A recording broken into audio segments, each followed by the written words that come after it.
Welcome to the deep dive. Looking at the financial landscape right now, for the second half of 2023, it feels less like a clear path and more like, well, a choose your own adventure story. With wildly different endings. Yeah, exactly. What really kicked this off for us was seeing this chart showing how split Wall Street strategists are. I mean, really split on the S&P 500 year-end target. Uh-huh. It's the biggest gap in forecasts we've seen in, what, 2 decades? 20 years. It really makes you wonder if everyone's even, looking at the same market.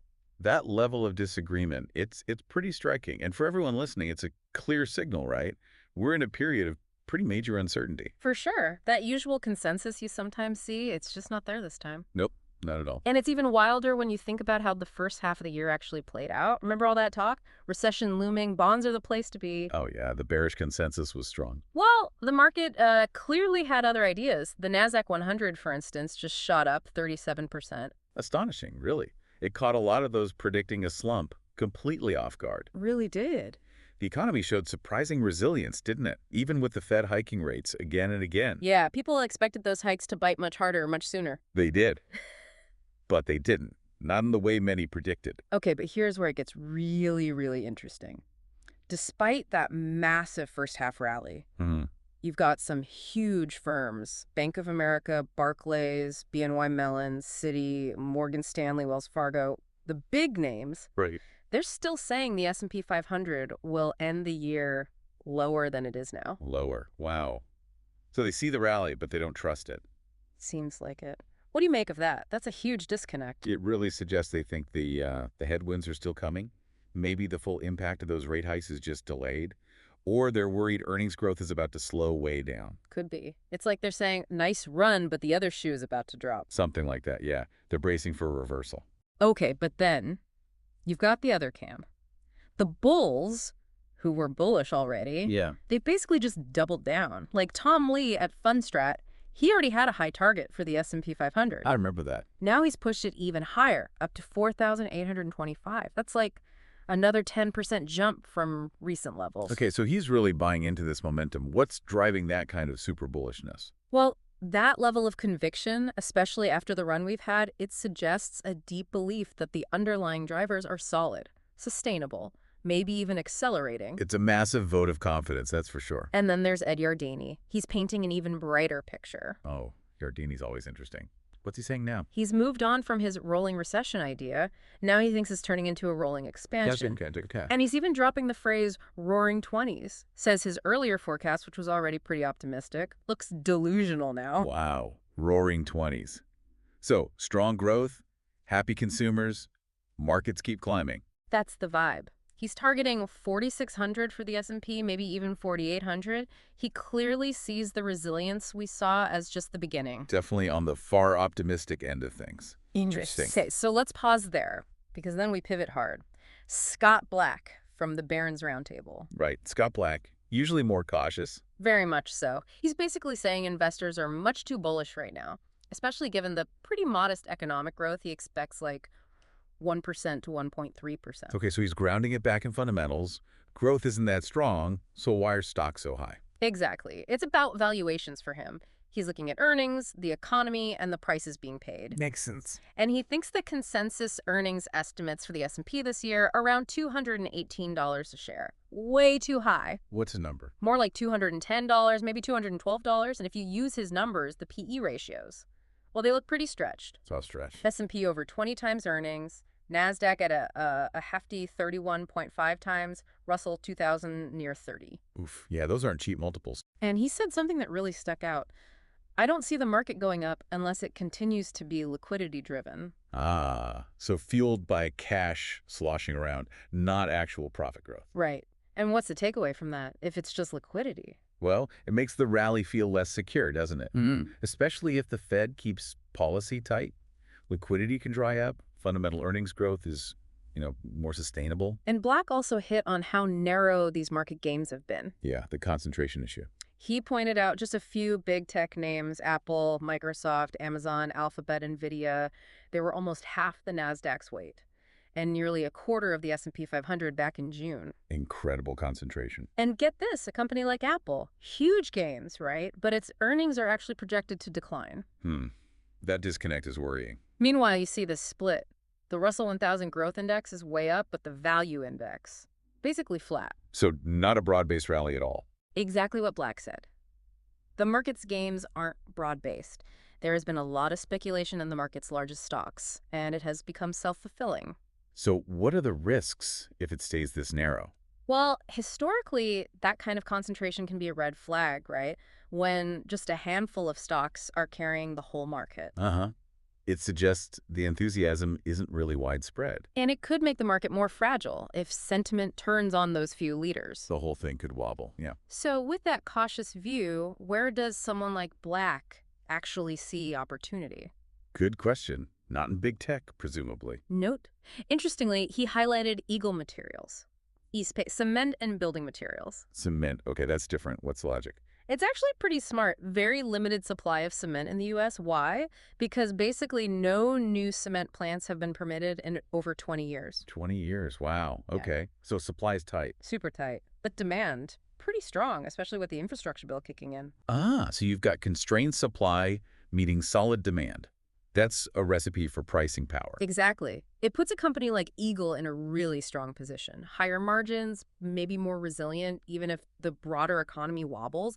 It's a very different kind of pick. It's fundamental, almost old school, looking at physical supply and demand. I like it. Yeah, he broke down the revenue from cement, concrete, gypsum, and pointed out how much cement prices move their earnings. Makes sense. The main risk he sees isn't infrastructure spending slowing, but a big downturn in housing and commercial construction. Okay, so still some cyclical risk. Definitely. And I loved his quote, "Artificial intelligence can do a lot of things, but it can't provide cement and steel girders." True enough. Did he mention anything else? Briefly mentioned ETRN, location and control, ITRN, stolen vehicle recovery, telematics, another sort of niche play. So looking for value in less glamorous corners where specific factors are at play, like that cement plant issue, that's a long-term structural thing. Exactly. Now, Black wasn't alone in pointing out how narrow the rally was.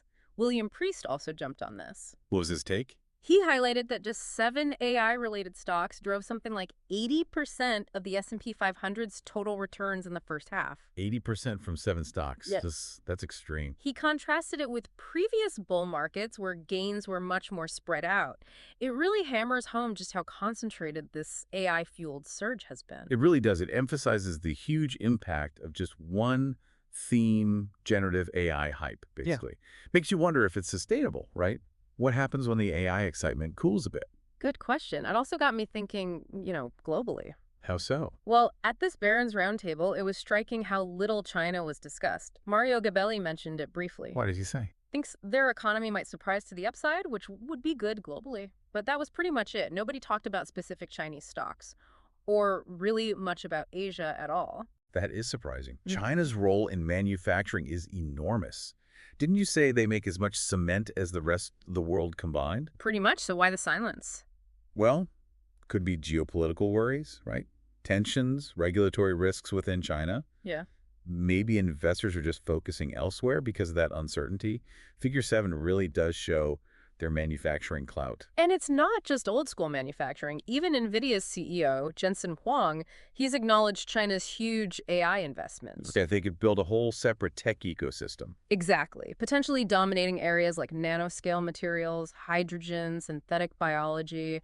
What does that mean if China carves out its own distinct tech space? It means more global competition, potentially different tech standards, maybe new investment opportunities over there, but also challenges for existing global tech firms, a bifurcation almost. What really blew my mind, though, zero discussion about India. Not at all. Not a word. And their stock market's hitting all-time highs. They're projected to be the world's 3rd largest economy by 2030. Yeah, that's a huge economy to ignore. Odd. India's growth story is definitely on a lot of global investors' radar. Very strange it didn't come up. Shifting back to Europe, Abby Cohen mentioned she actually prefers European stocks right now. Oh, really? Why is that? Companies like Siemens, her reasoning is basically they haven't run up like U.S. stocks, and U.S. investors haven't paid much attention despite all the, economic and political stuff going on in Germany, France, the U.K. So a potential value play. Things look messy, so maybe the stocks are cheap. Seems to be the idea. She also mentioned Airbus and BNP Paribas. Diversification, maybe find value where others aren't looking. Could be opportunities there if things stabilize or if those companies navigate the challenge as well. We also saw a bit more optimism around financials. Banks. Interesting. Yeah, seeing upward moves in major banks, US, Europe, but also places like Singapore and Thailand. Could that mean anything bigger? It could signal a rotation. Strength in banks might suggest markets think rates are stabilizing, or maybe that banks are just well-positioned now. That shift from growth to value, like financials, keeps coming up. But, of course, not everyone was buying the optimistic or even cautiously optimistic view. RuPaul J. Bonsali. Okay, Bonsali. Generally more bearish, right? Definitely. Yeah. She flat out disagrees that the Fed is done hiking rates. Still sees inflation risk. And other risks, too. Pointed back to the regional bank blowups earlier this year, like SVB, sees fragilities still. So she thinks the Fed's tightening hasn't fully played out yet. The fallout isn't over. Exactly. That the full impact is still working its way through the system, and we could see more problems resurface. Okay, so a more cautious take on the financial system. And she's actually forecasting a recession. Late 2023 or sometime in 2024. Why? Thinks the boost from earlier fiscal stimulus is fading and people are running through their savings. Makes sense. Consumer spending could weaken. And based on that falling corporate earnings in a recession, plus a lower PE ratio because of higher treasury yields, she came up with a potential S&P 500 level. Don't leave us hanging. Around 28,856. Wow. Okay, that is bearish. A long way down from here. It's a stark warning, right? Provides a sort of downside benchmark if things really do turn south. So given that view, where does she see value? International and emerging markets, specifically mentioned Brazil. Brazil. Why Brazil? Positive real interest rates higher than inflation. She thinks that's supportive. Plus, she highlighted Itaú Unibanco, a big bank there, liking its digital transformation. And valuation. Said it was a reasonable, good dividend yield. Also mentioned Michelin in France, GSK in the UK, Tim and Telefonica Brazil. Okay, so a value approach, looking abroad, particularly where real rates are positive, that's a clear strategy. Higher real rates can definitely help a country's currency and assets. Now, it's also fascinating to think about what wasn't discussed at the roundtable. Yeah, what got missed? Our source author found it really telling. No deep dives on the US dollar outlook, commodity prices, especially oil, precious metals, Asian stocks, particularly China, the massive U.S. fiscal deficit, or even short-selling ideas. That's quite a list of major topics to skip over. Why do you think that happened? Hard to say for sure.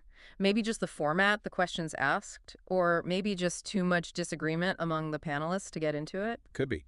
But they seem pretty important. Exactly. Like the U.S. dollar, it had been weakening quite a bit since late last year, right? Euro was up, but no discussion. And dollar weakness usually helps. Global stocks outside the U.S., especially emerging markets, that inverse relationship is pretty strong. Right. A weaker dollar makes assets overseas cheaper for U.S. investors, helps their exports, eases dollar debt burdens. It's a big deal for EM. And what about commodities? Oil specifically. Seems weird not to talk about the risk of prices heading back up, maybe reigniting inflation. Especially with government spending still high, wages rising. Right. U.S. government spending growing over 15% annually. Plus, we're already seeing some strength in agriculture stocks, grains. Sometimes that leads broader inflation. Yeah, a commodity surge would definitely complicate things for the Fed. Could force more rate hikes, hit growth, hurt stock valuations. It's a key risk. The author laid out 3 reasons oil prices might push higher. Okay, what are they? 1, the war in Ukraine, obviously still creating supply uncertainty. 2, the U.S. needs to refill the strategic petroleum reserve that's potential steady demand. And the SPR is pretty low right now. Very low. And 3, commercial oil traders have cut back their net short positions. Suggests maybe they expect higher prices. Interesting points. Makes the lack of oil discussion even more curious. He even mentioned some oil stocks he's looking at adding. And then total silence on precious metals. Gold and silver. Yeah, even though some of the mining stocks look like they might be bottoming out after getting hammered. Well, gold and silver are often seen as hedges, right? Against uncertainty, inflation, geopolitical risk, you'd think they'd be relevant now. You would. So the author then brings it back to Yardeni's rolling expansion, offers a counter. Okay. Says maybe it's a rolling expansion in nominal terms, dollar terms, but when you adjust for inflation's hit on wages and buying power, it might actually be a rolling recession in real terms. Ah, the inflation distortion. That's a critical distinction. Nominal growth can look okay, but if inflation eats it all up. Exactly. He also pointed out how much U.S. nominal GDP and government debt have ballooned compared to Europe since '09. Questions the sustainability.